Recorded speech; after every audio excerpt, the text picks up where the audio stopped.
청년의 시각으로 정치를 해석해보는 청년정치 시간인데요. 오늘도 어김없이 이동학 전 더불어민주당 최고위원, 인천 중구 강화 옹진 예비 후보입니다. 신인규 민심동행 창당준비위원장 나오셨습니다. 두 분 어서 오십시오. 네, 안녕하세요. 네, 반갑습니다. 아니, 제가 사실은 너무 재밌는 영상을 하나 봤어요. 혹시 보셨는지 모르겠는데 이동학 예비후보가 지난주에 저희 방송에서 기후 얘기했잖아요. 기후 문제에 민감하게 대응할 수 있는 정치인이 필요하다. 드디어 바다에 입수를 하셨더라고요. 네. 일단 우리 그 영상 한번 같이 보고 네. 계속 얘기를 좀 이어가 보도록 하겠습니다. 준비가 돼 있을 텐데 그 영상을 일단 보고 더불어민주당 이동학 예비후보입니다. 인천 중구 강화 옹진에 출마했습니다. 기후정치를 전면에 내걸었습니다. 이곳은 영종도 해안가입니다. 기후위협은 빙하를 빠른 속도로 녹이고 세수면 상승으로 이어져 우리가 사는 도시를 파괴합니다. 우리 인천은 런던이나 뉴욕보다 더 위험할 것으로 예측됩니다. 인천의 해수면 상승을 막기 위해서는 기후위기를 잘 아는 정치인이 필요합니다. 기후위기로 인한 재난에 당장 대응하고 안전한 도시를 만들어 우리의 현재와 미래를 지키고자 한다면 이동학을 국회로 보내주십시오. 아이들의 미래를 물에 잡히는 가수는 아니 언제 찍으신 거예요? 저기 지난주였던 것 같은데요. 네. 좀 엄청 추운 날이었어요. 몇 도에 들어가신 겁니까? 그날 체감이 아마 영하였을 거예요. 근데 수온은 아마 저렇게 지금 과학적으로 나온 데이터를 아마 썼던 것 같은데. 네. 와, 들어가자마자 몸이 얼어가지고 예, 말이 안 나오는 거예요. 너무 큰일 날 뻔하신 거 아니에요, 진짜? 근데 그 다음날 날이 너무 따뜻한 거예요. 15도까지 올라갔어요, 그 다음날은. 세상에. 이게 뭐냐, 너무 좀 슬프다. 네. 그래서, 근데 저런 기획을 한다는 게 되게 창발적인 것 같은데, 네. 어떻게 저 생각을 좀 하셨어요? 일단은 1월 10일 날 정도에 인천에 있는 그 극지연구소라는 게 있어요. 네. 이제 우리 국책기관인데 예. 거기에서 극지연구소가 인천에 있어요? 예, 인천에 있어요. 극지연구소가. 그렇구나. 예, 송도에 있나 그럴 거예요. 근데 이게 전 세계적으로 이거를 이제 앞으로 이제 해수면이 얼마나 상승할지를 구체적으로 지역별로 이걸 뽑은 건 우리나라에서는 처음 있는 일이에요. 네. 근데 이제 전 세계를 조사를 해봤더니 앞으로 예측치가 2050년도가 되면 3.4cm, 3.6cm가 평균적으로 상승한다는 거예요. 근데 센치라고 하니까 사람들이 야, 고작 3, 4cm 갖고 뭘 그래? 이렇게 얘기를 하는데 네. 1cm만 올라가도 예. 우리가 여름이든 태풍이나 뭐 이 해일 오고 뭐 여러 가지 이 자연 현상 자체가 예. 훨씬 더 가팔라지는 거거든요. 근데 이거는 지금 3.6cm라고 하는 건데 인천이 전 세계에서 가장 많아요. 평균보다 0.4cm가 높아서 4cm가 올라간다고 하는 거예요. 사실은 그러면 연안 도시들은 피해가 굉장히 클 거예요. 많이 아시다시피 인천에는 공항도 있고 네. 그다음에 연안 도시들에 굉장히 멋진 도시들이 많잖아요. 네. 천문학적인 액수를 쏟아부어서 아주 아름다운 도시들을 우리가 해안가에 많이 만들어놨는데 예. 앞으로 우리가 맞게 될 미래가 굉장히 절박하다. 그걸 좀 표현하기 위해서 그러니까. 바다까지 들어갔습니다. 예. 그러니까 런던이나 뉴욕보다 사실은 인천이 훨씬 그렇습니다. 가장 먼저 위험해진다 이런 위기의 말씀을 해주셨는데 우리 정치에서는 지금 이 얘기할 틈이 없다. 당장에 정책이 너무 심각해서. 근데 어떠세요? 정치인들 아까 댓글 보니까 와, 이 영하의 날씨에 참 대단하십니다. 예, 정장 입고 바다에 이 겨울에 대단하십니다. 그것도 신당 민심동행 당원 가입 이분이 이렇게 올려주셨어요. 예. 참신하다. 진짜 대단하십니다. 이동학 입수 환영 뭐 이렇게 이동학님 응원하고 지지합니다. 저희 편의점을 보시는 많은 분들께서 일단 실천하는 정치인을 굉장히 오랜만에 본 것 같거든요.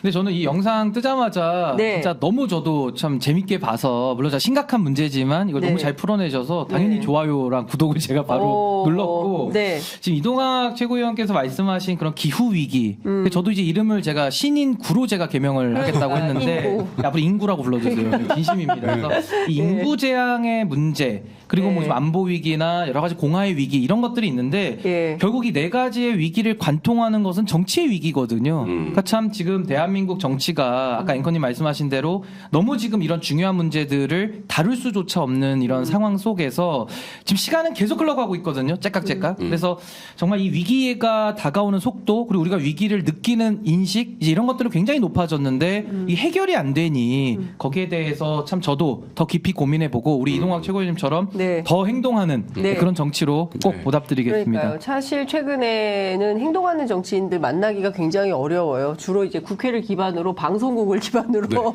뜨뜻한 정치. 예, 말을 중심으로 하는 정치를 많이 봤는데 저렇게 직접 정말 딱 실감하게 되는 현장을 보니까 이분은 신인규 변호사님 응원하는 분 같은데 이동학님 공천 꼭 받아서 국회 입성하시면 좋겠네요. 이렇게 나플나플님은 웃었는데 이게 웃을 일이 아닙니다. 말씀을 좀 주셨습니다. 아니 왜냐하면요 사실 우리가 이번 설에 사과를 잘 못 먹었잖아요. 너무 그렇죠. 비싸서 예. 이 사과도 사실은 작황이 안 좋은 게 기후하고 네. 연관이 돼 있다는 거기 때문에 맞습니다. 예. 우리 사과도 못 먹는 나라 이거 어떻게 합니까? 지금 뭐 10,000원 한다는 거 아니에요. 그러니까 이거는 이제 구조적으로 유통의 문제도 있지만 실제로 이제 작황이 안 좋아져서 날씨만 조금만 받쳐주면, 안 좋아져도 바로 그냥 이 작황에 연결이 돼 버리니까 이걸 농업을 짓는 분들께서는 지금 이 실제적으로 이 하루하루 계속 매년 느껴가는 거라고 합니다. 그래서 실제로 앞으로는 식량 생산의 위기 같은 것들도 올 수 있고요. 이런 문제들 때문에 결국은 이게 거대한 항공모함이 네. 좌쪽으로 가든 우쪽으로 가든 사실은 그걸 계산해서 미리 핸들을 돌려야 되는 거잖아요. 네. 이게 서서히 거대한 문제이기 때문에 그래서 유일하게 그래도 정치가 이러한 것들을 좀 내다보고 어차피 이거를 정치가 하지 않으면 그 피해는 결국 국민들이 맡게 돼 있는 거거든요. 네. 그래서 이런 지점에서 좀 멀리 내다보고 하는 정치도 우리 정치에서 어느 한 영역을 딱 역할로 필요한 것이 아닌가 이런 생각을 합니다. 네. 저도 이 지금 방송 보시면서 네. 참 많은 분들께서 좀 답답하실 것 같아요. 왜냐하면 뭐 기후 위기, 또 제가 말씀드린 아까 뭐 인구 위기 이런 것들이 단기 성과로 해결될 수 있는 문제가 아니지 않습니까? 네. 그러니까 이제 긴 시각과 관점에서 하나하나를 단계적으로 해결을 해야 네. 우리의 공멸을 막을 수 있는 건데 그럼 이거 결국 정치가 아까 풀어야 된다고 했는데 그럼 정치도 너무 크잖아요. 그럼 저는 그 중에서 좁혀서 정당이 모든 문제의 핵심이다. 그러니까 저는 그래서 제가 정당 민주주의에 대해서 계속 개혁을 외치는 이유가 정치 제도 뭐 너무 많거든요. 근데 국민들께서 거기까지 다 신경 쓰실 만큼의 여유도 없으세요. 네. 그러니까 저는 이 정당의 문제가 바뀌어야 예. 정치가 바뀔 수 있다. 예. 그래서 뭐 각자의 정당은 다 다를 수 있지만은 정당의 원리는 똑같지 않습니까? 운영 원리는 예. 거기에 저는 목소리 많이 내는 정치인들이 나오고 예. 또 서로 진영은 다르더라도 힘을 또 모아서라도 각 네. 정당을 압박하고 네. 정당이 바뀌어야 된다. 그 짧게 말씀 꼭 붙이면 드립니다. 네. 지금 말씀하신 내용을 중심으로 정치가 토론을 하면 참 좋겠어요. 맞아요. 네, 그러면 국민들도 자기가 쉽게 참여해서 할 수 있는 얘기가 있고 네. 이걸 가지고 반영해서 정치가 바뀔 수가 있는데 우리가 거대한 이 문제들도요 대부분 다 데이터가 나와 있어요. 우리가 20년 전에 노무현 정부 때 저출산 고령사회위원회 같은 거 만들었잖아요. 이게 미래를 다 본 거잖아요. 데이터가 네. 나와 있어요. 네. 그러니까 초고령화가 2025년에 온다. 노인 1000만 시대가 온다. 그러면 이런 거는 이미 20년 전, 40년 전에 다 데이터가 나와 있는 거기 그렇죠. 때문에 지금부터 그럼 그 시대를 맞이하기 위해서 지금부터 서서히 준비하면 예. 훨씬 더 공력이 적게 들어가거나 그렇죠. 갈등을 줄일 수가 있습니다. 예. 근데 이거를 켜켜이 쌓아두고 계속 뒤로 밀어두고 다른 쟁점에 몰두해가지고 그 문제만 다루다 보면 그러니까 결국에는 파고가 오면 국민들 그러니까. 피해가 오게 되는 그러니까 거죠. 진짜 답답한 거예요. 정치가 문제 해결 능력을 가지고 사실은 해법을 찾아서 요소요소에 배치를 하고 이렇게 돼야 되는 건데 뭐 신문지면에 연이 나오잖아요. 그러니까 노인 인구가 계속 늘어나고 있고 저출생 문제가 심각하기 때문에 의사들도 그래서 늘려야 된다는 게 윤석열 정부의 입장 아닙니까? 그러니까 그 사실 인구 위기가 왜 왔겠어요? 이런 뭐 경쟁 사회 여러 가지 우리가 살펴봐야 되는 사실 정치 정당에서 살펴봐야 되는 것들이 굉장히 많은데 유럽의 정치들은 이런 것들을 놓고 어떻게 할 건가 정책 논의를 하잖아요. 그리고 담론을 바꾸잖아요. 근데 우리는 보면 운동권 청산 뭐 네. 이런 얘기만 하고 있는 겁니다. 그러니까 국민들이 정치가 국민의 수준을 따라가지를 못하고 있다. 국민들이 답답해하는 점을 정확하게 긁어주지 못하고 있다. 이 점이 참 난감하고 걱정이다라는 생각이 좀 드는데. 그리고 저도 하나만 좀 보태면 네. 정치에서 논의를 할 때 우리가 정치인들은 어쨌든 방향을 제시하는 분들이잖아요. 그러니까 문제를 발굴해서 문제를 해결할 수 있는 의사 결정을 하는 권한을 가진 사람들이기 때문에 저는 너무나도 그 강론적인 거에 매달려서 논의는 좀 지양했으면 좋겠어요. 왜냐하면 너무 강론에 매달려가지고 소위 말하는 그 어그로 끝나 그러잖아요. 네네. 어그로성 정치로 가게 되면은 타협의 여지도 없어지고 그냥 그 문제를 제기한 사람만 주목받고 끝나버리거든요. 그냥 언론에 한 줄 나가고 끝. 그 다음에 더 논의를 이어갈 수가 없어서 네. 저는 조금 더 큰 틀에서 방향성을 놓고 치열하게 논쟁하고 방향이 맞다 그러면 네. 그 강론들은 좀 전문가에게 맡겨서 좀 집행이 될 수 있는 좀 이런 시스템으로 가야지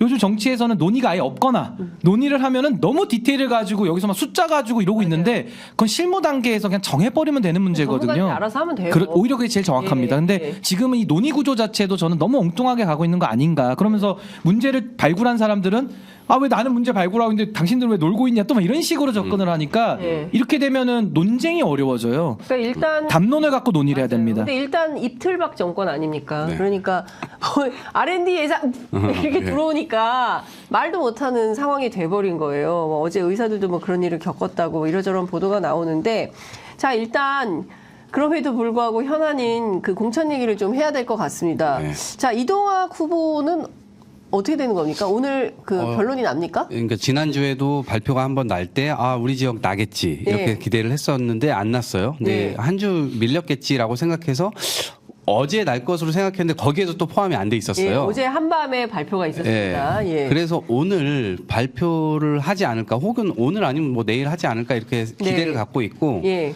저는 어쨌든 이 지역에서 어려운 지역이지만 네. 이동학으로 후보를 정하게 되면 네. 본선에서 이건 격전지로 만들 수 있다 이런 예. 생각을 갖고 있고요. 기대를 하고 있습니다. 예, 네. 그렇군요. 이제 경선을 하게 될지 경선을 하는 거죠, 어차피 하는 건가요? 경선을 아니면 단수 공천? 단수 공천을 주면 좋죠. 많은 분들 또 지금 받으신 제가- 분도 주면 계시던데. 제가 친절을 아니, 근데 하겠습니다. 단수 네. 공천 받은 분들도 꽤 되잖아요. 꽤 네, 돼요. 그러니까요. 예, 네, 근데 그래서 거기 예비 후보들이 많은가 예비 보다. 후보들이 한 4분 정도 저 포함해서 이렇게 예, 계셔가지고 뭐 4명이 다 이 경선을 하게 될지 아니면 네. 3명이 경선할지 2명이 경선할지 1명이 단수를 받게 될지는 네. 결과가 나와봐야 알 수 있을 것 같아요. 예. 네. 근데 저는 이동학 최고위원님의 그 컨텐츠는 저는 뭐 단연 현재 거의 뭐 탑이다라고 저 생각하기 때문에 좀 이런 분이 진짜 국회에 좀 들어갈 수 있는 길을 열어주시면 좋겠어요, 진짜로. 네. 아, 이게, 아니, 이게 뭐 시험 국민의힘 출신의 사람들. 아니, 뭐 컨텐츠로 아니 저는 딴 게 아니라 뭐 제가 예. 뭐 이동학 최고위원님 뭐 성품이나 딴 건 제가 잘 모르겠고 예. 다 모르겠고 예. 컨텐츠만으로는 예. 넘버 원이신데 예. 이거 너무 바깥에만 놔두기가 좀 네. 아쉽습니다, 진짜로. 그 왜 그런 거 있잖아요. 예전에 우리 축구할 때 보면 운동장에서 와 축구 진짜 잘한다. 근데 네. 이 친구 입단 테스트 보면 입단 테스트에는 또 맞지 않아. 그래갖고 떨어져. 아, 볼은 진짜 잘 차는데. 그러니까 시험 보는 방법을 잘 모르겠어요. 진짜 너무 너무 재밌다. 어려워. 최송화님께서 인심동행. 인심동행 신인규 금쪽이님 화이팅 이렇게 하셨는데요. 감사합니다. 인심동행이 아니라 신인규 변호사고 민심동행입니다. 근데 이런 댓글 재밌어요. 아, 좋습니다. 그 신인 살짝- 구라고 꼭 불러주세요. 예, 살짝 틀려주시는 센스 이런 거 매우 좋다. 사실 뭐 얼굴 붉히고 화내고 그렇게 막 싸워서 뭐 하겠습니까? 이게 중요한 것은 국민들에게 필요한 정치의 내용을 서로 설득력 있게 그리고 쉽게 풀어서 중학교 3학년 정도 우리 기사 쓸 때 그렇게 배우거든요. 중3 정도의 교육을 받은 사람이라면 누구나 알 수 있도록 기사를 쉽게 써라. 이런 훈련을 이제 받으면 기사가 쉬워지는 거거든요. 그러니까 정치도 마찬가지인 것 같습니다. 막 어렵고 복잡한 것을 쉽게 풀어서 바다로 들어가서 바로 기후가 얼마나 심각한지 위기를 보여주신 그 한 번씩들 다들 보시면 좋을 것 같습니다. 자, 여야 공천 과정 진통이 만만치 않습니다. 오늘 아침 조간신문들 쭉 펼쳐보니까요. 6.25 때 난리는 난리도 아닙니다. 거의 뭐 전쟁을 방불케 하는 수준으로 국민의힘도 이제 시작이 된 것 같아요. 국민의힘도 바로 당사 앞에 와가지고 항의 시위하는 장면들이 이제 신문에 많이 포착이 돼 있습니다. 자, 우선 뭐 한동훈 위원장이 한 그 공천은 상당히 조용한 공천이다. 잡음이 별로 없다. 어떻게 평가하십니까? 뭐 지금 한동훈 위원장이 국민의힘의 공천을 잘하고 있다라는 언론지상의 보도가 나오고 있는데 네. 조용한 공천이면 그게 과연 좋은 공천인가를 한 번 더 물어봐야겠죠. 그래서 네. 저는 한동훈 위원장이 앞으로 이제 공천을 할 텐데 그 후보들 쭉 우리가 리스트업을 해서 본다 그러면 지금까지도 그렇게 뭐 국민들을 위해서 일하거나 정권이 잘못 갈 다고 판단했을 때 목소리를 낼 만한 후보자들이 보이는가? 네. 아직 제 눈에는 보이지 않습니다. 그래서 저는 이 조용하다라는 의미가 이게 조용히 죽어가는 거 아닌가라는 생각이 들고요. 정당의 생명력이라는 책도 있지 않습니까? 정당이 생명력이 있으면은 작용과 반작용이 그 안에 들어가 있어야 됩니다. 그리고 뭐 다수와 소수의 교체 가능성까지 있어야 더 건강한 정당이 되는 건데 지금 뭐 윤석열 대통령의 사당화가 완성됐다라고 저도 여러 차례 이야기를 했었는데 그 사당화의 연장선 속에서 그냥 조용히 죽어가고 있는 그런 공천 아니냐. 국민들을 위해서 일할 사람은 제 눈에는 적어도 제 눈에는 보이지는 않았다. 그렇게 감히 좀 평가의 말씀 드리고 싶습니다. 네. 그 이동학 네. 그 전 최고는 어떻게 보세요? 전 지금 현재 이 모습이 어쨌든 조용하다고 얘기를 하는데 네. 뒤에서는 굉장히 많은 일들이 벌어지고 있을 것이라고 생각해요. 제가 아마 지난 시간에 그런 얘기를 했던가요? 당근과 채찍이 있다. 여당에서 이제 공천을 할 때는 왜냐하면 이제 당근이라고 하는 건 뭐냐? 줄 자리가 많아. 갈 자리도 많고, 예, 그러면 국회의원보다 연봉 높은 자리도 훨씬 더 많아요. 그리고 사실 티도 잘 안 나. 예, 뭐 문제 제기 뭐 하거나 뭐 여러 가지 어려운 점에 빠질 일도 없어요. 별로 그런 일자리로 이제 가게 되면 이건 다 정치적으로 정치인들이 만들어 놓은 일자리이기 때문에 연봉 많이 주고 네. 근데 그런 부분에서 당근책이 굉장히 많이 있을 수 있다. 그리고 이것도 사실 잘 통하지 않으면 채찍이 있는 거잖아요. 네. 검찰 캐비넷이라고 하는 것이 여전히 움직이고 있는 것이고 또 그거를 야당을 어떻게 보면 제어하는데 지금 적극적으로 활용하고 있기 때문에 네. 내부적으로 이러한 문제들도 충분히 활용할 수 있다라고 이제 생각을 해요. 그래서 그런 지점들이 네. 결국은 지금 조용한 공천이라고 하는 게 반발이 일어나려고 하다가도 바로 숙이게 되고 이러한 측면으로 계속 연결되는 거 아닌가 이런 생각이에요. 네. 근데 반발이 있겠습니까? 아니 뭐 이제 반발하다가 뭐 많은 정도겠지만은 네. 전 하도 이제 조용한 공천 이래가지고 네, 네. 아 이분들이 고시 공부 오래 해가지고 독서실 많이 다녀가지고 독서실에서는 숨소리도 잘 내면 안 되거든요. 아, 그렇죠. 조용히. 그래서 이거 약간 무슨 고시총 공천 아니냐. 아. 너무 조용해 지금 네, 고시 네. 공부하는 것 같은데 네. 저는 이분들이요 결국에는 관료들이 많아요. 그러니까 굉장히 좀 그런 힘 있는 사람들한테 좀 순종적인 네. 그런 태세들이 많거든요. 특히 또 이번에 검사들 많이 들어가고 또 기존의 국회의원들도 국민의힘 출신들은 관료들이 많기 때문에 네. 조용하게 갈 수밖에 없는 거예요. 그리고 아까 이동학 최고위원님 말씀대로 여당의 프리미엄 네. 줄 수 있는 게 많고 정리할 수 있는 공간이 넓기 때문에 굉장히 지금 정리하기에는 좋은 여건이다. 네. 그리고 게다가 당내에서 쓴소리 하던 사람들 다 나가버렸어요. 네. 정당이 생명력이 없다고 사망 선고 내리고 다 나가버렸거든요. 예. 근데 뭘 더 그 안에서 생명력을 논합니까? 생명력이 없는데. 생명력이 없는데 본선 경쟁력은 뭐 본선 경쟁력은 이제 저는 그런 거죠. 양당의 적대적 공생관계 속에서는 일부 있을 수밖에 없는 현실적 여건 아닙니까? 네. 상대평가니까. 네. 아니, 그러니까 이제 삼지대가 늘 잘해야 된다고 제가 늘 목소리를 외친 건데 네. 지금 상황에서는 어쨌든 그냥 뭐 민주당이 그래도 나름대로 좀 구도적으로 유리하게는 치러갈 거라고 생각이 들기 때문에 네. 어쨌든 이번 총선은 정권에 대한 평가, 엄중한 심판, 응징 저는 이게 반드시 있어야 된다. 안 그러면 대한민국은 정말 미래가 암울을 떠면 암담해지는 거예요. 암담해지는 겁니다. 그러니까요. 이제 어쨌든 지금 조용한 공천은 하고 있어서 보수 언론을 통해서 좋은 평가를 받지만 최근에 조금 그 잡음이 생기고 있고 이 잡음이 이제 뒤로 갈수록 고차방정 시기에 직면할수록 파열음은 국민의힘이 더 커질 수밖에 없다. 민주당은 난리가 났습니다. 네. 자, 민주당 얘기 좀 해보겠어요. 네. 민주당에 지금 제가 꼴찌랍니다. 형님 꼴찌 나왔습니다. 예, 지금 꼴찌 논쟁이 한창 뜨겁게 진행이 되고 있습니다. 민주당 제가 내부 취재해 보면 그 다면 평가에서 좋은 점수 안 나오면 꼴찌 나오는 거 당연하다라고 말하는 분들도 계세요. 그리고 반대로 어떻게 그런 분들이 꼴찌가 나왔냐 이거는 동의하기 어렵다 이렇게 비판하는 분도 계세요. 그러니까 민주당은 워낙 계파가 다양하니까 자 우선 이 점은 어떻게 예비 후보 좀 어려워요. 이제 공천 네. 예, 말하기 힘든가?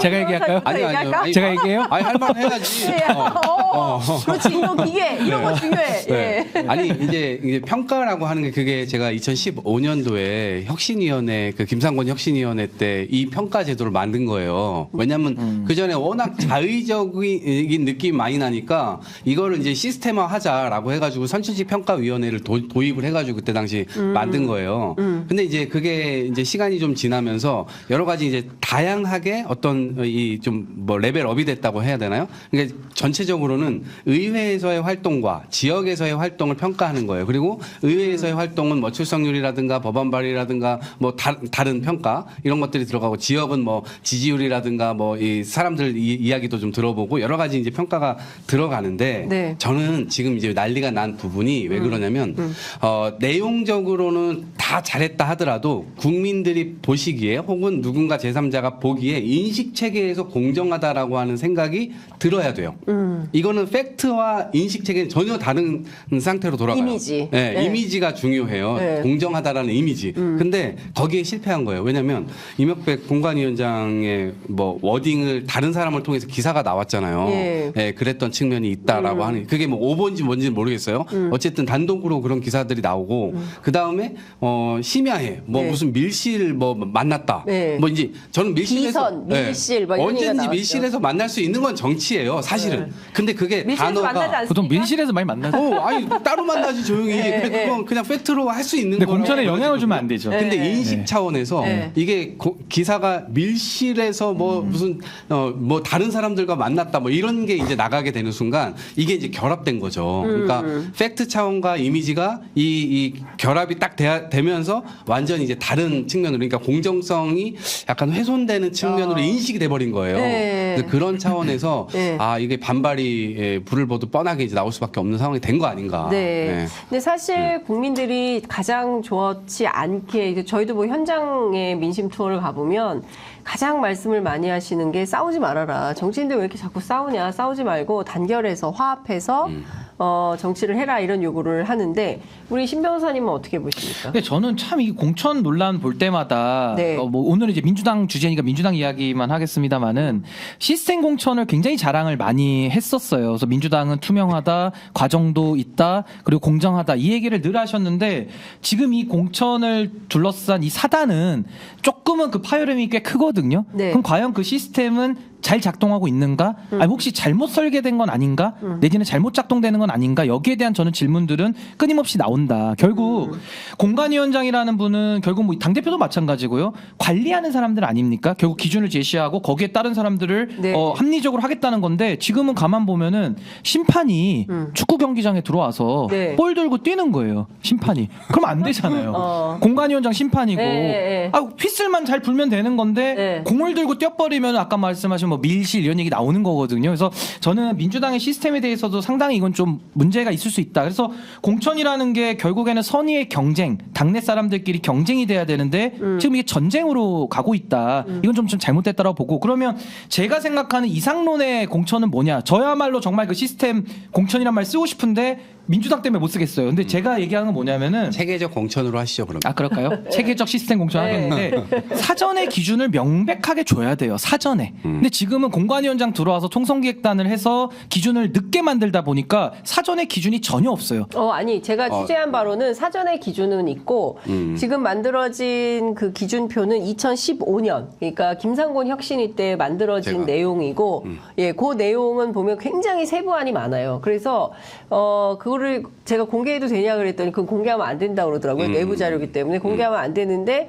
그 표를 보면 뭐 평가 내용이 굉장히 복잡하고 길어서 그 내용을 다 종합을 하면 이게 몇 점이 나올까? 이거는 사실 미리 그러니까 그거를 그러니까 이 말씀이에요. 예, 아까 예. 말씀하신 대로 기준은 있죠. 근데 그 인위적 기준이나 조작이 불가하다. 이렇게 그러니까 얘기하는 인위적 조작이 불가능하다 그러면 거기에 대한 신뢰가 쌓여서 지금 승복이 이루어져야 되는데 그렇죠. 승복이 없다는 얘기는 기준은 있지만 네. 그 기준이 공정하게 적용되고 반영된다라는 믿음이 사라진 룰인 거예요. 그러니까 거기에 대한 저는 사전 기준을 투명하게 구성원들에게 신뢰를 줘야 된다는 게 첫 번째고 두 번째는 뭐냐면요.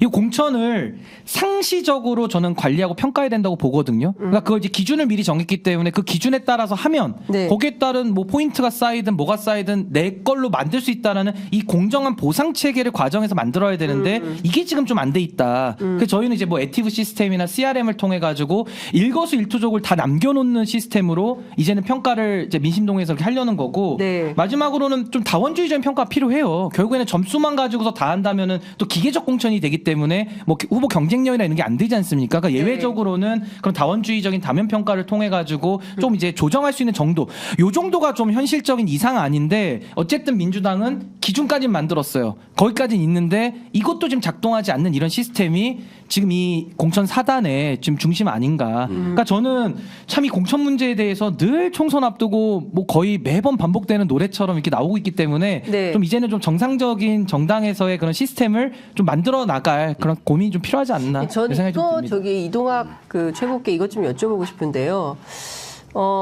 국민회의 같은 경우에는 승복을 하잖아요. 네. 그러니까 승복하고 당신 여기서 이 동네로 옮겨. 물론 이제 오늘 아침 라디오 보니까 조혜진 의원 같은 경우 뭐 그 지역에 새로 가려고 했더니 지역 반발이 당원들이 반발이 심해서 당신 못 오게 하고. 못 오게 하고 사무실 얻는데도 오래 걸려서 일단 설득 작업부터 하고 있다. 근데 이게 조혜진 의원만 하더라도 본인의 의지로 가는 게 아니라 당의 명령으로 가라 해서 가는 거잖아요. 근데 그 지역 반발을 누그러뜨리지 못하는데 민주당 같은 경우에는 다 반발을 하고 승복이 잘 안 된다. 그러니까 사방팔방에서 승복을 못 하겠다라는 주장이 계속 나오는 거는 이건 어떻게 봐야 되는 겁니까? 그러니까 이것도 이제 아까 당의 어떤 DNA의 차이입니까? 아니면은 뭐 그런 지점도 있죠. 네, 그러니까 나눠서 제가 설명을 네, 드리면 네. DNA 차원에서는 진보 쪽에 있는 사람들은 아무래도 지금 현실에 있는 걸 바꾸려고 하는 성향이 강한 사람들이 많아요. 보수 쪽에 있는 사람보다. 네. 그리고 인재 영입도 인재들이 이제 들어와 있는 여러 가지 이제 측면에서도 과거에 어쨌든 정권에 맞서 싸웠던 분들, 막 이런 쟁쟁하신 분들이잖아요. 네. 목숨을 걸고 감옥 갈까고 하고 막 맞습니다. 이렇게 싸웠던 분들이고 국민의힘은 상대적으로 관료하시고 관료 출신 그러니까 네. 공무원 하시다가 혹은 뭐 이게 이제 영입돼 가지고 말 잘 듣는 어떤 그런 분들을 하다 보니까 반발이나 파열음 같은 것들이 민주당보다는 상대적으로 덜 해요. 네. 이런 게 작용하는 게 하나가 있을 거고 아까 말씀드렸던 당근과 채찍도 여당 측면에서는 프리미엄이 있을 거고 야당은 또 그렇지 않을 거고 그다음에 여기서 또 파열음이 났던 건 아까 제가 말씀드렸던 인식 차원. 네, 그래서 때마침 오비락처럼 이런 문제들이 이제 같이 결부돼서 나타난 것들. 근데 저는 차제에 크게는 두 가지를 좀 말씀드리고 싶은데 하나는 이건 선의의 기대면 좋죠. 자기가 물러날 때를 알고 정치인이 이쯤 되면은 나는 이제 할 일을 다 했으니까 오히려 더 능력 있는 후배들에게 물려주겠다. 이를테면 지난번에 공관위원장을 하셨던 원혜영 의원 같은 분 한 5번 정도 하시고 아주 모범 후배들- 케이스. 네. 딱 물러나고 후배들에게 기회를 주겠다 하면서 아니 근데 자기- 그런 분들이 있잖아요. 우상호 의원도 그랬고 그렇죠. 그다음에 김민기 의원도 네. 그렇고 뭐 그래서 저는 물러나면 이런 거를 더 네. 그러니까 민주당 사람들 제가 이거 해명을 해드려야 네. 되는데 민주당 사람들은 늘 저한테 그러는 거예요. 국민의힘 현역보다 민주당 현역이 훨씬 불출마 많이 했다. 선당우사 차원에서 불출마도 많이 하고 7, 8명인가 네네. 훨씬 많이 하고 그리고 그 후배들한테 기를 터줬다. 그런데 평가는 586 운동권 나쁘다. 막 이런. 잘한 건 보도가 안 돼. 잘한 건 보도가 안 되고 맨 나쁜 것만 보도하고 네. 이런 불만도 있더라고요. 저는 정당들이 네. 이제 어쨌든 재생산을 계속 해야 되는 조직이잖아요. 그러면 저는 이게 선순환 구조를 만들었으면 좋겠다. 그냥 은퇴하면 사실상 인간이냐 원숭이냐 이런 농담도 있을 정도. 정치인이 아니면 원숭이로 돌아간다는 이 비하성 논리도 있는데 그게 아니라 그동안 정치를 열심히 하셨고 은퇴하신 분들에 한해서는 정치 학교 같은 거 민주당에서 잘 갖고 있고 국민의힘도 잘 갖고 있고 각 정당마다 그런 학교를 만들어서 그분들의 지혜나 이런 것들 그러니까 퇴로를 좀 기본적으로 영역을 좀 보장해주고 그러면 내가 그냥 떨어져가지고 어떻게 보면 이게 깡패들 논리에서 쓰는 논리인데 아킬레스건 끊겨가지고 내가 그냥 은퇴당하는 이러한 이제 지금 상황 민주당에서 벌어지고 있는 게 네. 되게 모욕적으로 10% 막 발표하고 20%막 얘기되고 막 이러면서 아니 근데 결과적으로 자기들이 아우팅하는 거잖아요. 그렇죠. 아우팅하는데 발표하는 나중에 건 경선 이제 결과 나오면 사실은 그게 다 그렇구나. 드러나게 되어 예, 있어서 예. 실제로 이제 그걸로 인해서 이제 그 되잖아요. 그러니까 이런 부분들을 좀 인간의 심리는 다 마찬가지잖아요. 어쨌든 네. 예우받고 싶고 다 그런 건데 그러한 테러를 거기까지를 좀 잘 만든다면 오히려 내가 이번에 이제 새롭게 올라오는 친구들이 굉장히 센데 내가 여기 이쯤에서 물러나 줘야 되겠다. 그러면 내가 갈 데가 어디 있지? 내가 요즘 당원들 교육하고 새로운 어떤 정치의 교육 교육 이 정치 영역에서 활동을 할 수 있겠구나 이런 가능성들이 좀 열리게 되면 그런 걸 좀 선순화시킬 수 있지 않을까. 근데 이런 건 지금 뒤에 건 안 되어 있고 지금 일단 앞에 단계 정도까지밖에 못 온 거예요. 그래서 이런 지점들이 좀 차제에는 좀 보완될 필요가 있겠다 이런 생각입니다. 그러니까 국민의힘 같은 경우에는 여력이 여당이니까 뭐 여기저기 이제 그 돌려막기가 가능한 이런 차원이 있다고 한다면 민주당은 지난 그 총선에서 많이 당선이 됐고 너무 많이 또 했잖아요. 그리고 또 지난 지방선거에서 패배를 해가지고 또 지방선거 그러니까 수요 공급이 안 맞는 거예요 지금. 안 맞아. 여기는 수요 공급이 너무 잘 맞는 지금. 여기는 수요 공급 그러니까 안 저희 맞고. 이 24평 아파트를 치면은 4명 살다가 네. 한 10명 된 거예요. 10명 된 거예요. 네. 근데 여기는 침대방 나가야 놔야 돼? 되거든요. 여기는 5명 사는데 30평인데 지금 100평으로 이사 간 거예요. 딱 그 상황이에요. 딱 그 상황이다. 네. 아, 너무 네. 쉽다. 네. 그리고 여기는 까불면 또 때려. 까불면 딱밤이 바로 날라. 룸도 많은데 근데 가뜩이나 또 말 잘 들어. 조용히 그냥. 예. 아니 지금 반찬 투정 안 합니다. 반찬 투정 안 한다. 예. 서신일님이 신동 콤비 너무 좋다. 제가 이름 딱 지어줬어요. 신동 콤비. 신동이네. 정치 신동. 아 우리 정치 신동들을 여러분 많이 응원해 주시면 좋을 것 같습니다. 아, 어제 의총 분위기가 상당히 격앙됐다는 거잖아요. 뭐 고성, 어떤 분은 눈물. 뭐 이제 이런저런 이제 언론 보도들이 상당히 많이 나오는데 이재명 대표가 불참을 했습니다. 이건 어떻게 보세요?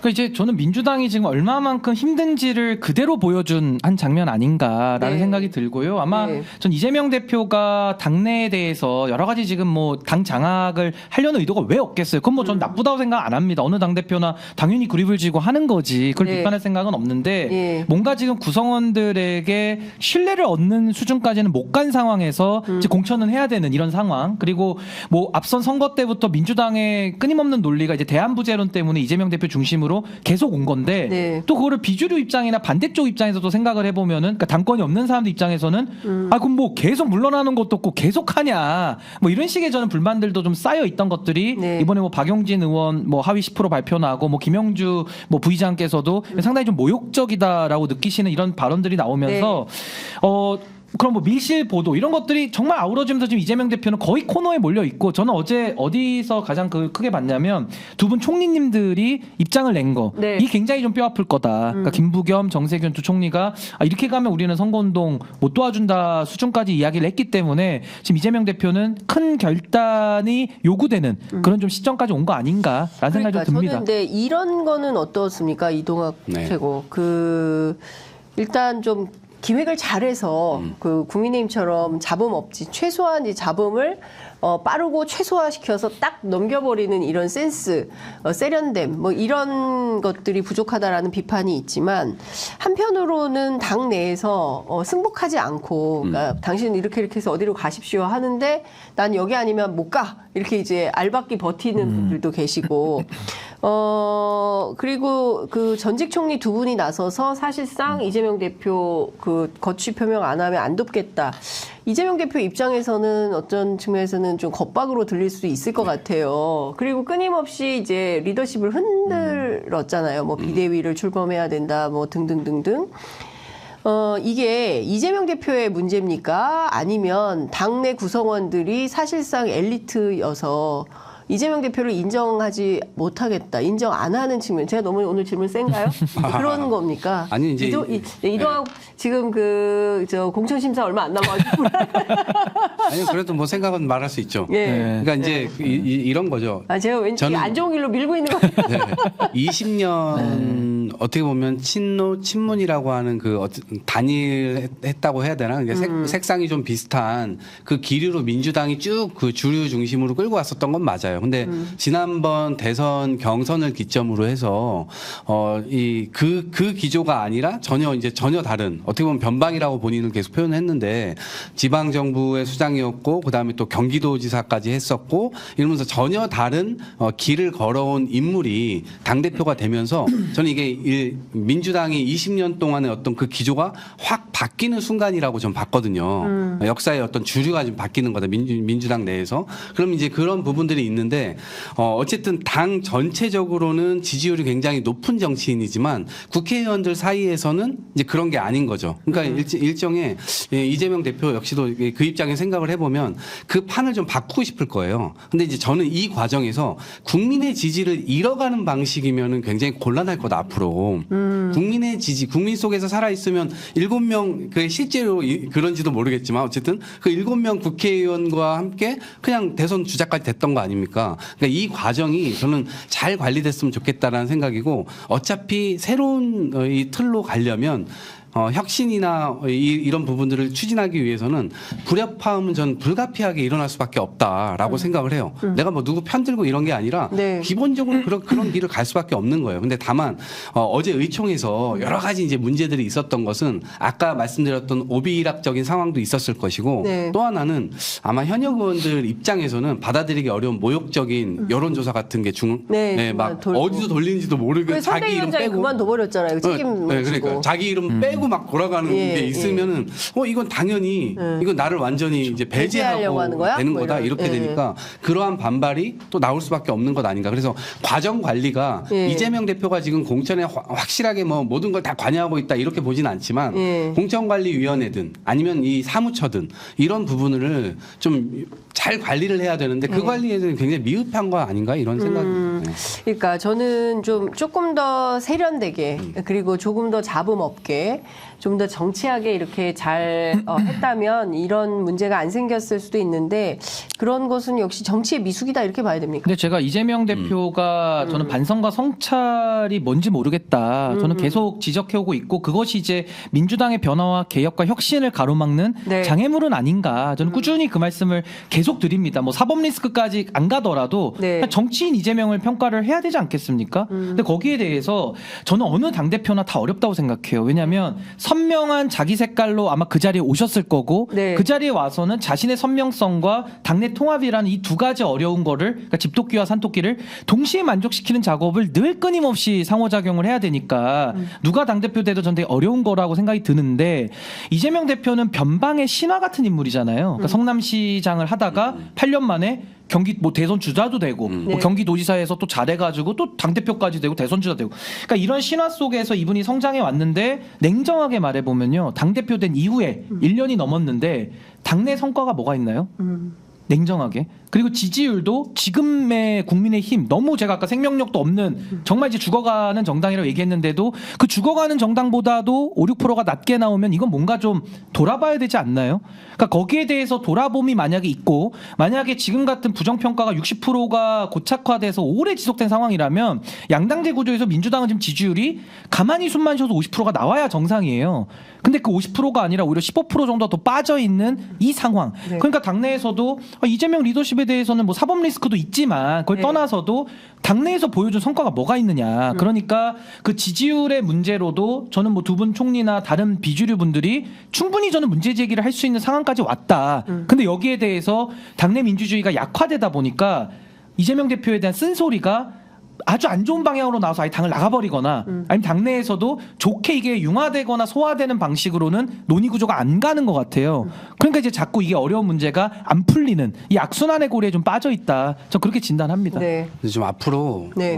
이재명 대표가 또 첩첩산중을 넘어야 될 것이라고 저는 생각을 하는데 앞으로 이제 이렇게 불협화음이 의총에서 이제 나왔고 네. 근데 앞으로 여러 가지 요구들이 막 있을 거예요. 실제로 뭐 어젠가요, 그젠가 뭐 이제 당 대표가 물러나야 된다. 네. 그 다음에 뭐 사무총장 물러나야 된다. 지도부가 뭐 물러나고 조기 선대위를 빨리 꾸려야 된다. 이런 네. 주장들이 앞으로 이제 계속 나오게 될 거예요. 근데 네. 사실은 저는 양가적 감정 다 갖고 있는데 당연히 비판적인 지점이 왜 없겠습니까? 그런데 어떤 분이 뭐 물가를 건널 때 말을 갈아타는 거 아니다. 네. 이런 얘기를 했듯이 예. 저는 만약에 말을 갈아타는 결정을 만약에 하게 된다 그러면 민주당이 더 큰 경랑 속으로 들어갈 수 있다고 봐요.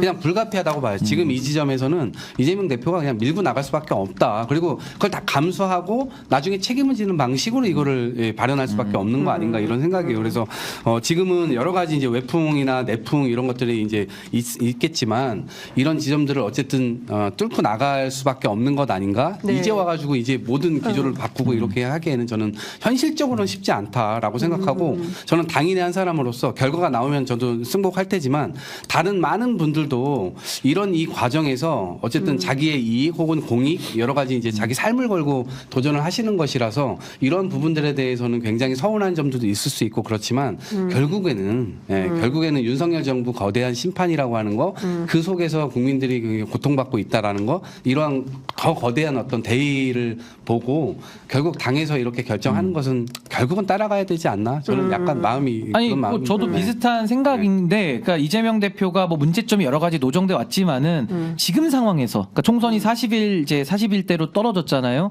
윤석열 정권 심판이라고 하는 지금의 이 시대 정신 속에서 여기서 물러나 버리면서 또 당내 내용이 되면은 이제 심판을 못 해버리는 이런 결과가 나올 수밖에 없어서 저도 당연히 그렇게 뭐 갈 수밖에 없는 불가피성은 인정을 하고 다만 그렇다면 이재명 대표가 일단 민주당 이끌고 있는 리더기 때문에 지금은 그럼 이걸 잘 해야지 총선에서 승리도 하고 어쨌든 윤석열 정부 견제도 할 수 있잖아요. 그런 차원에서는 조금 이런 당내의 이야기들을 좀 두루 들으면서 네. 좀 신뢰를 쌓는 노력을 더 해야 될 것이다. 그 생각이 듭니다. 알겠습니다. 어쨌든 어제 의총장에서 홍익표 원내대표가 비명계 지역구를 중심으로 비공식 여론조사가 실시됐다는 의혹에 대해서는 책임을 느낀다고 언급을 했습니다. 어젯밤 한밤에 밤 10시에 발표된 그 경선 지역 보면 네. 광주의 현역들이 다 탈락했어요. 네. 예, 근데 오늘 비명계 학살이라면 이제 그 기자회견을 했는데요. 이건 어떻게 볼까요? 근데 저희가 돌아다녔을 때 광주 저희가 지난주에 민심 투하지 않았습니까?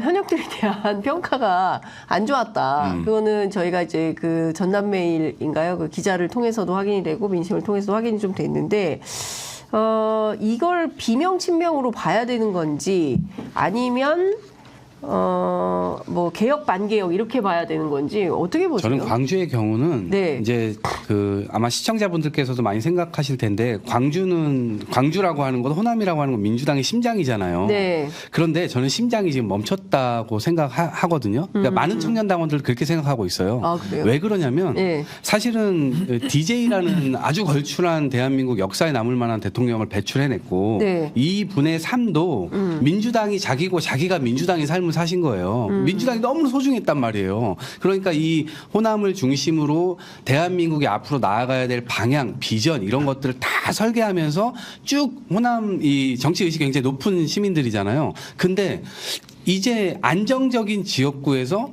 현역 의원들이 안정만을 바라고 있는 모습을 보니 우라가 터지죠. 왜 DJ를 이을 만한 제2의 DJ들이 안 나오느냐. 네네. 이런 민심이 올라와 있는데 그거에 부응하는 것이 아니라 실제로 이제 좀 안 좋았던 측면들이 굉장히 크게 있었던 거죠. 그래서 그런 불만들이 기본적으로 이제 있었던 것이고 네. 그것이 저는 친명 비명도 아니고 무슨 개혁 반개혁도 아니고 오히려 반개혁 쪽으로 아마 중점이 더 실렸을 거예요. 그래서 네. 이거는 친명 비명의 어떤 문제는 전혀 아니었다라고 생각을 하고요. 네. 앞으로도 마찬가지입니다. 여기서 누가 당선되더라도 오히려 안정적인 것이라면 오히려 지금 역사에 켜켜이 쌓여있는 이런 문제점들을 비전을 확 설파하면서 오히려 큰 정치를 보여줘야 호남에서 살아남을 수 있다. 그걸 해야지 그걸 하지 못하면 네. 민주당도 죽고 호남도 죽는 거예요. 네. 호남 시민들은 정확히 그거를 파악하고 있는 거라고 생각합니다. 알겠습니다.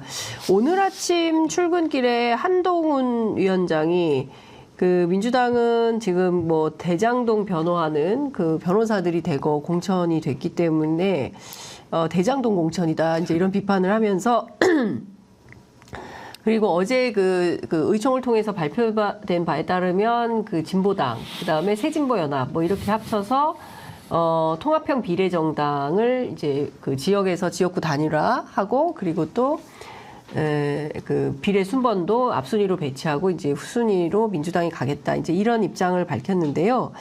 관련해서 오늘 또 아침 조선일보가 세게 보도를 많이 했습니다. 내용을 종합하면 제목만 제가 좀 그 말씀을 좀 드리자면 친북파 국회 입성 민주당이 보증 섰다. 네, 그리고 이재명 자기 살려고 종북 통진당 세력을 부활시켰다. 이제 이런 겁니다. 다시 사실상 이제 운동권 프레임으로 돌아갔는데 네. 신 변호사님 어떻게 보세요? 이런 프레임에 대해서. 근데 이제 저는 글쎄요 민주당이 지금 뭐 많은 문제들 속에서 좀 우선순위를 못 잡고 좀 갈팡질팡하는 이런 네. 문제점들이 있습니다만은 예.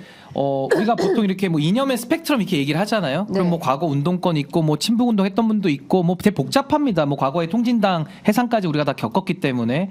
근데 국민들의 눈높이에서 일단은 봤을 때 네. 너무나도 이념지향적이고 또 국민들이 우려하는 인물들이 있는데 네. 그쪽으로 가가지고 세력 확대를 하는 방안과 그 방안 1이고요. 네. 오히려 그쪽과의 선을 그었던 민주당의 과거 모습처럼 선을 긋고 오히려 더 중도에 있는 시민들 앞으로 그러니까 뭐 제가 약간 중도 우파나 중도 보수기 때문에 네. 약간 저와 또 가까이 있는 쪽의 중도 시민들 네. 이쪽으로 더 확장성을 가지고 오는 게 더 나을까 이게 방안 2거든요. 근데 민주당이 지금 중도 확장성과 이게 자꾸 안 되다 보니까 네. 이제는 세력 통합적으로 또 나가면서 또 과거에 손을 잡았던 그쪽 세력하고 이제 다시 손을 잡는 이런 모양새라서 저는 뭐 현실론으로 불가피하다라고 해서 그 전략을 선택했겠습니다만은 네. 이것도 이제 한동훈 위원장이나 또 보수 내지는 중도에서도 보수 쪽에 있는 사람들에게는 또 하나의 어떻게 보면은 그 뭐랄까 공격거리 이런 것들을 더 하나 만들어주는 거거든요. 네. 그래서 저는 이번 이 선택은 저는 그렇게 좋아 보이지 않고 오히려 민주당의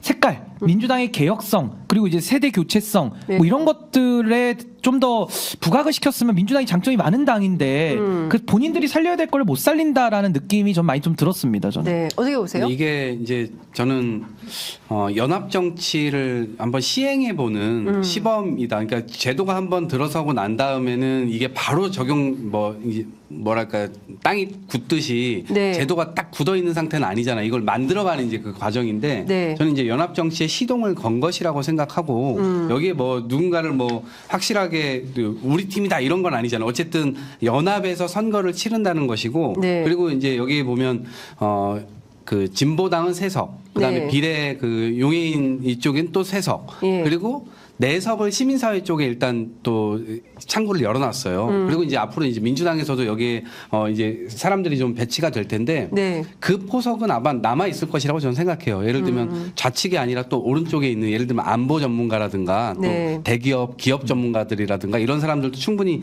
배치될 여지가 있다라고 생각하고 다만 전 여기서 이제 민주당이 이제 비례 통합형 정당을 이걸 실험을 하는데 앞으로 대한민국 정치가 네. 실제로 이 연합을 해 나갈 수 있는지의 어떤 바로미터 이런 것들을 여기에서 잘 조율을 해낸다면 의회에 들어갔을 때 충분히 야 이거는 여야의 문제 뭐 혹은 극좌의 문제 극우의 문제 뭐 이런 문제가 아니라고 한다면 민생 네. 문제에 관해서는 충분히 힘을 합칠 만한 어떤 토대를 지금 만들고 있는 거다라고 생각을 하고 이것이 나중에 의회에서 어떻게 발현이 될지는 좀 지켜봐야 되겠지만 저는 긍정적 신호로 이 발현이 될 거다 이렇게 생각합니다. 그러니까 저는 그 연합이라는 것도 보수도 마찬가지입니다. 네. 이념적인 보수가 많거든요. 지금 그 이념적인 보수들이 다수가 돼서 지금 네. 보수가 완전히 저는 무너졌다라고 생각을 하는 사람인데 네. 진보도 마찬가지죠. 진보 쪽에서도 국민들의 대다수들이 더 공감하는 그런 진보 세력들이 또 있을 거예요. 이렇게 접촉하기가 더 가깝고 쉬운 분들이 있을 거고 네. 조금 더 이념적인 지향성이 더 강해서 뭐 과거를 여기서 따지고 싶진 않지만은 네. 국민들 보시기에 그래서 저는 오히려 좀 더 넓은 쪽으로 나와서 연대하는 것이 더 민주당에도 좋지 않고 또 국민들에게도 전 그게 좋을 것 같거든요. 근데 이번 선택은 제가 바라보는 전략적 방향에서는 좀 거꾸로 가는 방향이라서 저는 좀 그 부분은 매우 좀 안타깝게 생각합니다. 네.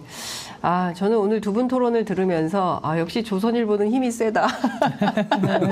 라는 생각이 좀 들었습니다. 이게 제가 뭐 특정 세력을 펀드는 것은 아니지만 사실 대한민국의 미래 비전을 위해서는 남북 관계 그리고 한반도의 평화 공존이 굉장히 중요한 의제거든요. 이제 그러려면 북한을 어떻게 바라보고 뭐 어떻게 저희가 다룰 것인가. 사실은 이제 남북 관계 그 외교안보 전문가들은 이제 그런 표현을 많이 하는데 이 문제에 대해서도 그냥 저 사람들은 종북이니까 같이 못할 사람들이야. 이제 이렇게 할 것인지 너네들은 생각이 뭐냐 불러놓고 토론을 해서 얘기를 좀 들어보고 어떤 방식으로 할 거냐 이런 것들을 좀 대화하고 토론해보고 이런 장이 좀 필요하다라는 생각이 좀 들었습니다. 제가 이것 좀 여쭤볼게요. 제3지대 시간이 아이고 이제 얼마 안 남았네요. 너무 오늘 재밌어가지고 훅훅 지나갔네. 예, 열 하루 만에 갈라섰습니다. 이건 신 변호사님 먼저 얘기하셔야겠네. 글쎄요, 저는 뭐 빈 텐트, 네. 구멍난 빈 텐트? 텐트 이런 얘기를 많이 했었는데 네. 지금 이제 못다 핀 텐트. 못 다 핀 텐트. 예, 그러니까 텐트도 못 쳤다라는 피다만 거야? 그러니까 피다가 이제 장비 뼈대만 했다가 에이 아닌가봐 하고 다시 돌을 걷어간 다시 걷어간. 회수 그러니까 반품 텐트 뭐 이런 식인데 예. 저는 사실 뭐 빅텐트론이라는 것도 사실은 굉장히 오만한 전 생각이라고 보거든요. 왜냐하면 양당의 문제점이 있죠. 그 기득권화되고 적대적 공생관계가 있고 또 양당은 대중정당 지향하기 때문에 네. 이념적 스펙트럼이 굉장히 넓습니다. 근데 그거를 삼지대 나와가지고 똑같이 따라한다? 네. 그럼 삼지대가 있을 이유가 없는 거예요. 그냥 안에 들어가서 하시면 되거든요.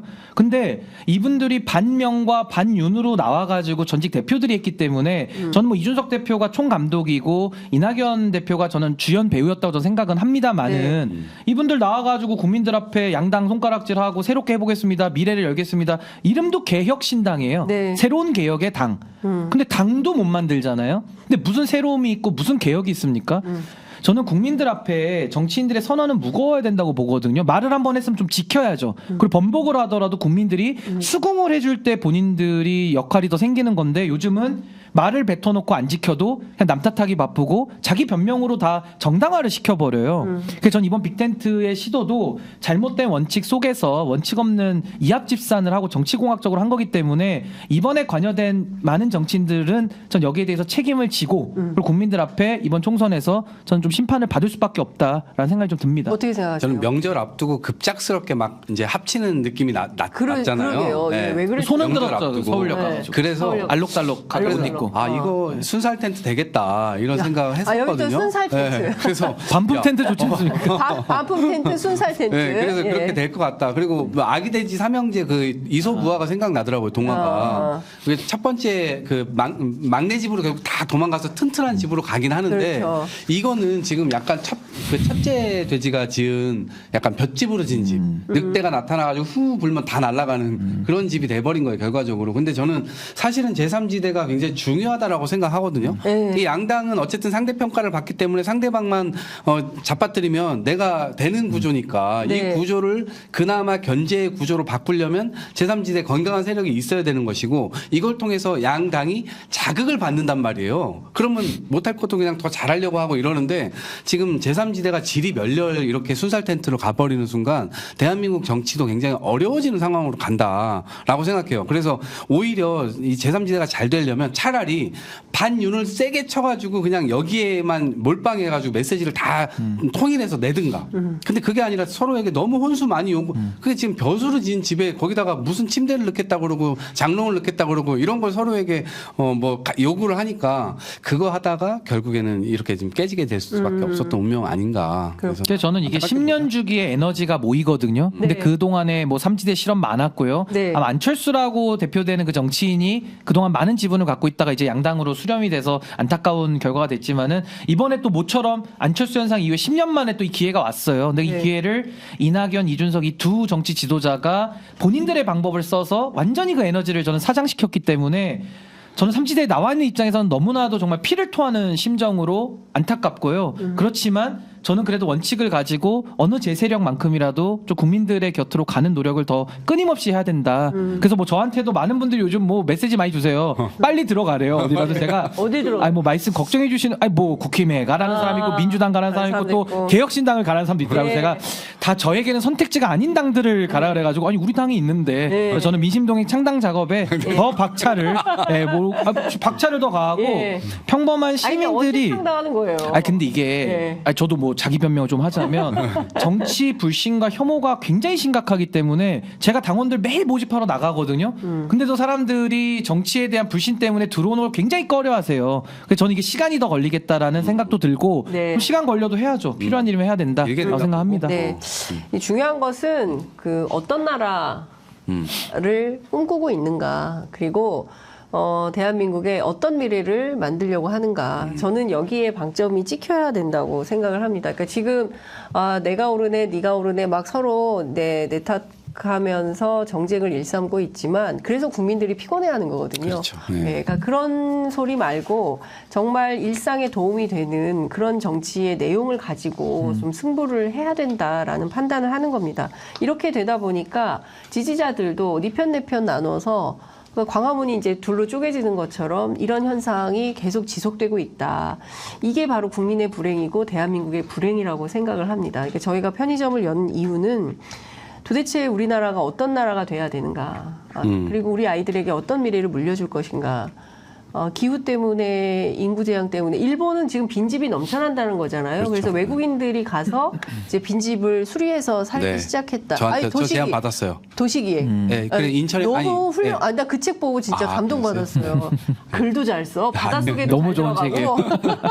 다 잘하시기 때문에 그러니까. 입성만 하면 진짜 좋을 것 같아요. 진짜로. 책 제목을 국회에서 정확하게 제발 입성만 책 제목을 되면은 정확하게 얘기해 다 주세요. 잘하시고. 책 제목. 예. 떠나는 도시, 모이는 도시. 도시. 예. 그 저도 한 말씀 드려도 됩니까? 네, 네. 그러니까 저는 지금 뭐 어쨌든 제 세력들이 다 자기 정치 행위 할 겁니다. 전 다 좋습니다. 근데 총선 때까지는 우리가 선거의 기능은 심판의 기능과 미래에 대한 희망의 투표 두 가지가 다 있거든요. 맞습니다. 지금 이제 40일 앞두고서는 전 어떤 세력들 다 위치는 다를지라도 양심이 있다 그러면은 전 이 윤석열 정부에 대해서 지금은 명징한 저는 응징의 시간이 오고 있다. 이 관점을 놓치면은 전 이번 총선이 굉장히 맹탕이 될 수 있다. 네. 그래서 전 이번에는 정치를 특히 하시겠다는 분들은 조금 더 책임감 가지고 네. 이 거대 권력에 대해서 어떻게 견제할 것이냐. 책임감을 강하게 느껴야 된다. 그 말씀 꼭 드리고 싶습니다. 그러니까 정치의 퇴행을 더 이상 만들어서는 안 되는 책임이 사실 민주당에 더 큽니다. 네? 그렇지 않습니까? 지금 상황에서 세력이 여당이- 제일 커요. 세력이. 예, 그렇게 할 리가 없기 때문에 막중한 무게감을 가지고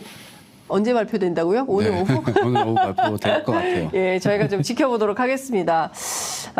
사실 좀 서로 웃으면서 가는 길이 험난해도 서로 웃으면서 갈 수 있어야 되는데 점점 사나워지고 있어서 저도 참 그 점이 걱정입니다.